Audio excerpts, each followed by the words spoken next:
तर नमस्कार शेतकरी बंधूंनो, आज आपण गणपूर येथे आलेलो होतो आणि तिथं एका शेतकऱ्यांनी मका लावलेला होता आणि त्या मका लागवड झाल्यानंतर ज्या खारुताई असते आपली खडीकाप, ती खडीकापपासून शेतकरी त्रस्त झाले होते. त्यांनी अनोखी पद्धत कशी स्वीकारलेली आणि कशी वापरत आहेत ते आपण लावून अशा पद्धतीने ते दिवसभर इकडे तिकडे बांधावर वाजत आहेत.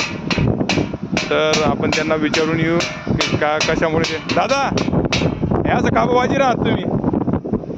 आहे थोडी कापा आहे दादा मक्की खडी कापा मक्की काय राहत का तुम्ही हा गैर किती रेटा गेलं का दिसनी